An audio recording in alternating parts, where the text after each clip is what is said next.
नमस्कार. आज आपण चपराकच्या स्टुडिओमध्ये आलेलो आहोत आणि आज आपल्याबरोबर आहेत चंद्रलेखा बेलसरे. ह्या एक लेखिका आहेत, उद्योजक आहेत आणि सगळ्यात महत्त्वाचं म्हणजे या अतिशय चांगली व्यक्ती आहेत ज्यांचं मन स्वच्छ असतं. ती माणसं मोठी होतात आणि आजूबाजूला घडणाऱ्या घटना, गूढ घटना, भूताखेताच्या घटना या त्या अतिशय हळूवारपणे टिपतात आणि त्या त्यांच्या साहित्यामध्ये लिहितात. रेखाताई नमस्कार. नमस्कार. आज आपण गप्पा मारूया चपराकच्या कट्ट्यावर. मला हे सांगा की उद्योजक म्हणजे तसं वृक्ष रखरखीत क्षेत्र आणि इकडे साहित्य रसरसीत क्षेत्र, ह्या दोन्हीचं संगम कसा घालता तुम्ही? ॲक्च्युली जीवनयापनासाठी उद्योग करणं हे तर महत्त्वाचंच असतं. त्यासाठी माझं लहानपणापासूनचं स्वप्न होतं की मी नोकरी करणार नाही, मी शिकणार पण नोकरी करणार नाही. MSW करत असताना सुद्धा labour welfare officer, social welfare officer अशा बऱ्याच संधी होत्या, पण मला त्याच्यामध्ये अजिबातच इंटरेस्ट नसायचा. मी कॉलेजमध्ये शिकत असताना सुद्धा म्हटलं की नाही, मला पुढे जाऊन बिझनेसच करायचा, उद्योजक व्हायचं. आणि पण त्याच्यानंतर मग 1981 साली माझं लग्न प्रमोद कुमार बेलसरे जे ग्वाल्हेरचे आहेत त्यांच्याशी झालं. ह्यांच्या घराण्यामध्ये कोणीही उद्योजक नव्हतं, सगळे नोकरपेशी लोक होते. पण तरी पण ह्यांना उद्योग करायचा होता. लग्नाच्या आधी माझ्याशी त्यांनी ते बोललेलं होतं. म्हटलं ठीक आहे, म्हणजे पुढे जाता आपल्याला शून्यातून काहीतरी उभारता येईल. आणि मग लग्न झालं. नोकरी हे करत होते. 1981 साली नोकरी झाली. तत्पूर्वी मी शेतकरी आंदोलनामध्ये होते. हो, त्याच्याबद्दल सांगा ना थोडंसं. हां, 1981 सालची गोष्ट आहे. मी कॉलेज परीक्षा संपलेल्या होत्या आणि गावाकडे गेलेले होते. हे गुढीपाडव्याचा दिवस होता आणि आमचा नोकर 2 ट्रक घेऊन कांदा, आमचं जातेगाव खुर्द तालुका शिरूरमधलं गाव आहे ते कांदा लसूणचा आगर आहे. तर त्यावेळेला नाफेड म्हणजे आपले AR Antule, barrister AR Antule मुख्यमंत्री होते आणि नाफेडनी शेतकऱ्यांच्याकडून कांदा खरेदी करायचं ठरवलेलं होतं. त्यासाठी ठिकठिकाणी म्हणजे कलेक्शन सेंटर्स त्यांनी उभी केली होती. तर तळेगाव ढमढेरेला होतं, शिरूर तालुक्यामध्ये शिरूरला कलेक्शन सेंटर होतं. तर मार्केट यार्डामध्ये सगळे शेतकरी कांदा घेऊन जायचे आणि तर आमचा पण नोकर 2 ट्रक घेऊन गेलेला होता कांदा. आणि त्यावेळेला शरद जोशी निपाणीला तंबाखू आंदोलनामध्ये अरेस्ट झालेले होते. त्यामुळे इकडं कोणीच वाली नव्हता आणि शरद जोशी आमच्या गावाजवळचेच म्हणजे त्या परिसरातले शिरूर तालुक्यातले.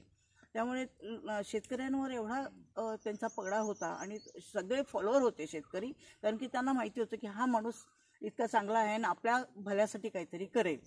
तर पण ते अरेस्ट होते. आता काय करायचं, बिचारे नाफेड कांदा खरेदी करत नव्हता. त्यावेळेला त्यांनी काय काय निकष लावलेले होते, एवढ्याच आकाराचा पाहिजे, एवढ्याच वजनाचा पाहिजे, एवढ्याच अशाच रंगाचा पाहिजे.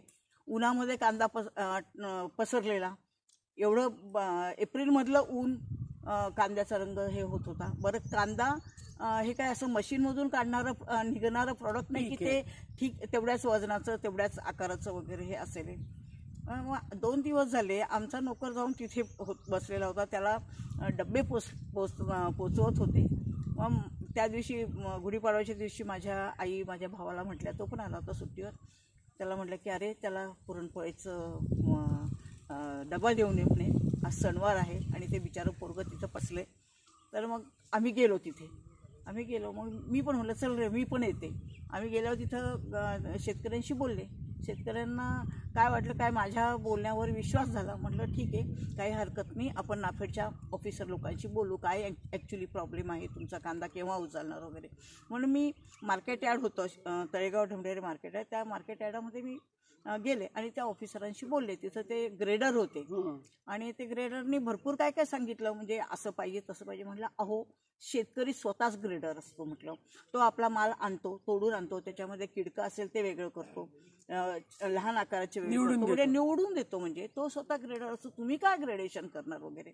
मग असं त्यांनी काय मग उडवाउडवीची उत्तरं दिली. पण काय झालं त्यावेळेला की मी काय मागे बघितलं नव्हतं. मी 4-5 लोकांना घेऊन ऑफिसमध्ये गेले होते. माझ्या पाठीमागे 500 शेतकऱ्यांचा माग उभा होता. आणि मग मी मागे वळून बघितल्यावर एवढी सगळे शेतकरी करतात ते. पण मी आणखी दुसरा काय निर्णय घेतला नाही तिथे की म्हणजे भांडाभांडी करणं किंवा हे ते. मी फक्त त्यांना विचारलं, त्यांचं मत जाणून घेतलं आणि मी माघारी फिरले, सरळ पुणं गाठलं.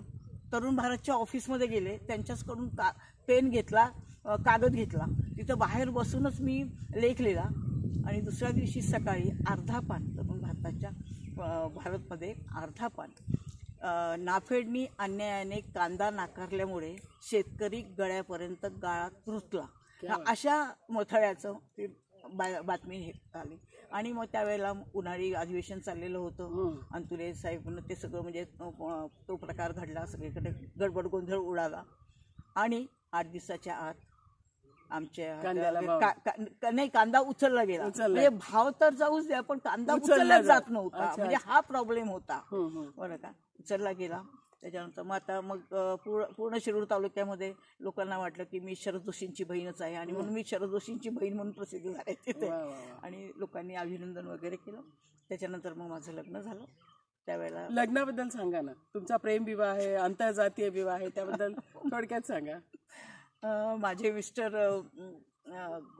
गॉल्हेडचे, पण ते देवास केमिकल्स आणि फर्टिलायझर्स म्हणून एक कंपनी होती जी संदीप खर्डेकर जो आता भारतीय जनता युवा मोर्चाचा अध्यक्ष वगैरे होता, तर त्याच्या वडिलांनी ती स्थापन केली होती. आणि जस्ट हे MSc पास होऊन केमिस्ट्रीमध्ये ते पास झालेले होते आणि मग त्यांना त्या फॅक्टरीमध्ये नोकरी त्यांना इथं लागली. आणि हे त्यावेळेला तिथे श्रीकांत बेलसरे यांचे भाऊ, चुलत भाऊ तिथे राहतात. तर त्यांच्याकडे आले राहायला बरेच दिवस त्यांच्याकडे राहिले. पण मग वेगळी रूम घ्यावी आणि तिथं राहावं असं त्यांना वाटलं. तर श्रीकांत भाई आमच्या पण परिचयाचे होते, कारण की माझ्या आत्या देवासच्या पवारांना दिल्या. म्हणजे त्यांची 3 मजली बिल्डिंग होती, शीतल भवन म्हणून. तर वरचे 2 मजले भाड्याने दिले, तर ही तिथे भाड्याने राहायला आले. श्रीकांतबाईंची ओळख होती, त्यांना घर मिळवून दिलं आणि मग तिथंच मी आपलं सुट्ट्यांमध्ये म्हणजे आय थिंक 79 वगैरे मध्ये मी सुट्ट्यांमध्ये दिवाळीच्या सुट्ट्यांमध्ये शिकत होते.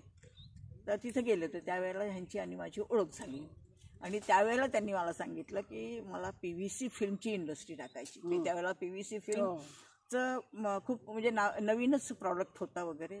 म्हणजे मला म्हणजे वाटलं की, आणि ह्यांनी मागणीच घातली चक्क बरं का. म्हणजे तशी मी शिकत होते, त्यामुळे मला काय लग्नाची इच्छा नव्हती वगैरे. त्यांनी मागणी घातल्यानंतर म्हटलं नाही कसं पॉसिबल आहे, म्हटलं मला अजून शिकायचं आहे म्हटलं. तर म्हणजे नंतर शिक्षण झाल्यानंतर करू वगैरे वगैरे. आणि मग मी पुण्याला परत आले, ते तिथंच राहिले. त्याच्यानंतर त्यांचे वडील मुरेना सहकारी साखर कारखान्याचे मॅनेजिंग डायरेक्टर होते.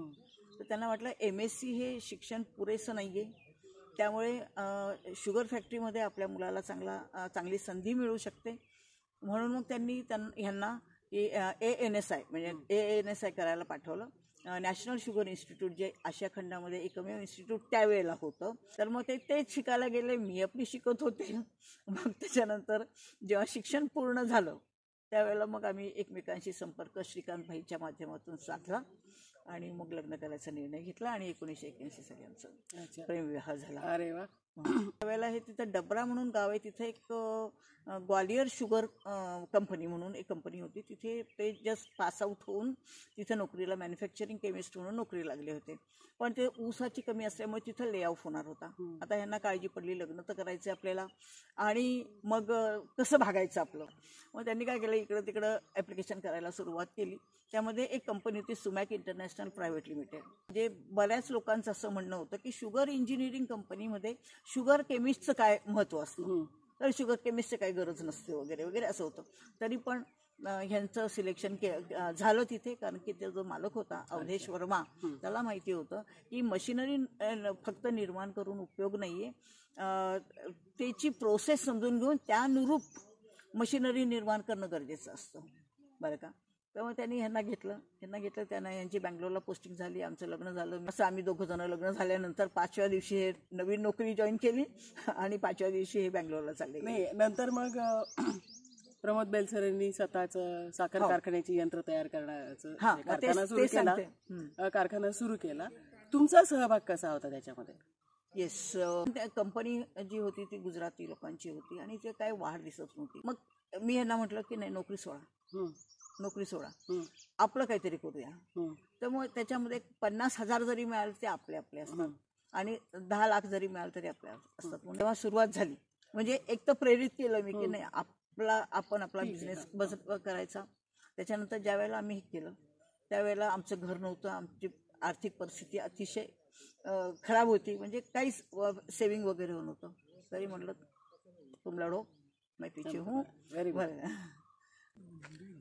आता जो तुमचा उद्योग आहे त्याची काय परिस्थिती आहे? आता उद्योगाला 34 वर्ष झालेले आहे आणि भरभराटीस आलेलं आहे. आज पूर्ण भारतामध्ये आणि परदेशामध्ये 14-15 देशांमध्ये आपलं यंत्रसामग्री पोचलेली आहे. अरे वा, छान, अभिनंदन. मला आता हे सांगा की तुम्ही उद्योगामध्ये तर म्हणजे चांगली झेप घेतलेली आहे, मराठी मुलींनी चांगली झेप घेतलेली आहे, त्याचं कौतुक आहेच. पण त्याबरोबर तुमची एवढी 10, 12, 14 पुस्तकं झाली आणि मग तुम्ही लेखनाकडे वळलात आणि त्याच्यामध्ये तुमचं गूढकथावर जास्त हे आहे. म्हणजे आम्हाला गूढकथा म्हणजे नारायण धारप वगैरे आठवतात आणि मराठीमध्ये गूढकथा फार कमी लिहिल्या गेलेली आणि महिलांनी तर लिहिलेलीच नाहीये. तर तुम्ही त्याच्याकडे कशा वळलात? माझी मुलगी ती मला कथाबीज देते. अच्छा. ती असे सहज माझ्याशी बोलताना तिला काही अनुभव आले किंवा काय ते सांगितले आणि मग मला असं वाटलं की हे लिहावं.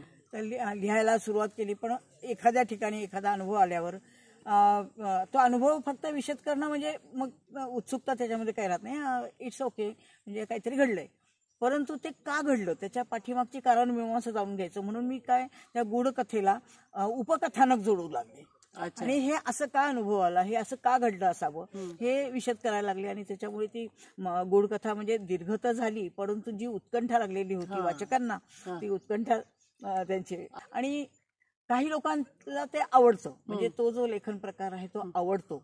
अशी उत्सुकता ताणली जाते, काहीतरी अद्भुत असं वगैरे वाचायला आवडतं. म्हणून मी त्या पद्धतीने लिहिते की माझा एखादा वाचक वर्ग आहे, सुहास शिरवळकर, नारायण धारप, या लोकांचा एक वाचक वर्ग वेगळा आहे, त्याला ते आवडतं. आणि आपल्या तरुणपणी सुद्धा कधीतरी आपल्याला ते आवडलेलं असतं. अनुभूती हा तुमचा जो कविता संग्रह आहे की बाळाची चाहूल लागली आणि बाळ जन्माला आलं या म्हणजे कालावधीतले, त्याबद्दल थोडंसं सांगा. हां, अनुभूती हा आई ह्याच्यामध्ये आईपणाच्या कविता आहेत. जशी बाळाची चाहूल लागली तर आईच्या मनामध्ये काय काय भावना निर्माण होतात त्याच्याबद्दल असं लिहावंसं वाटलं. ते चारोळ्या पण नाही आहेत, काही ठिकाणी 5 ओळी, काही ठिकाणी 6 ओळी पण आहे, पण माझ्या मनातल्या भावना मी तिथं व्यक्त केल्या. माझ्या मनात जे काय विचार आले तर त्याच्यावर एक छोट्या छोट्या कविता मी केलेल्या आहे. त्यातली एक कविता सादर करते. गर्भसंस्काराच्या वेळी मी ऐकवल्या गर्भाला, गर्भसंस्काराच्या वेळी मी ऐकवल्या गर्भाला थोर जिजाऊ आणि महाराजा शिवछत्रपतींच्या गोष्टी. कारण मला हव्या होत्या एक आऊसाहेब, पुन्हा एका शिवाजीच्या जन्मासाठी, पुन्हा एका शिवाजीच्या जन्मासाठी. सुंदर. तर अशा प्रकारे त्या कविता अशा होत गेल्या एकामागून एक. अरे वा, मला वाटतं हा मराठीतला पहिलाच प्रयोग असेल. आणि तुमचं म्हणजे आता लिखाण चालूच आहे, उद्योजक म्हणून तुम्ही चांगलं काम करताय, चपराकचे उपसंपादक म्हणून तुम्ही काम करताय. वेळ कुठून काढताय एवढा?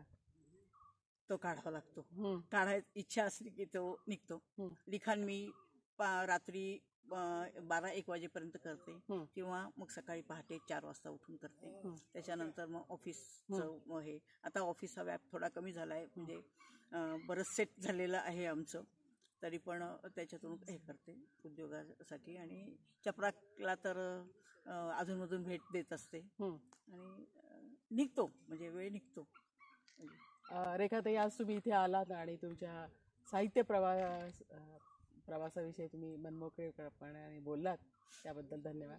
परत भेटूया. नमस्कार.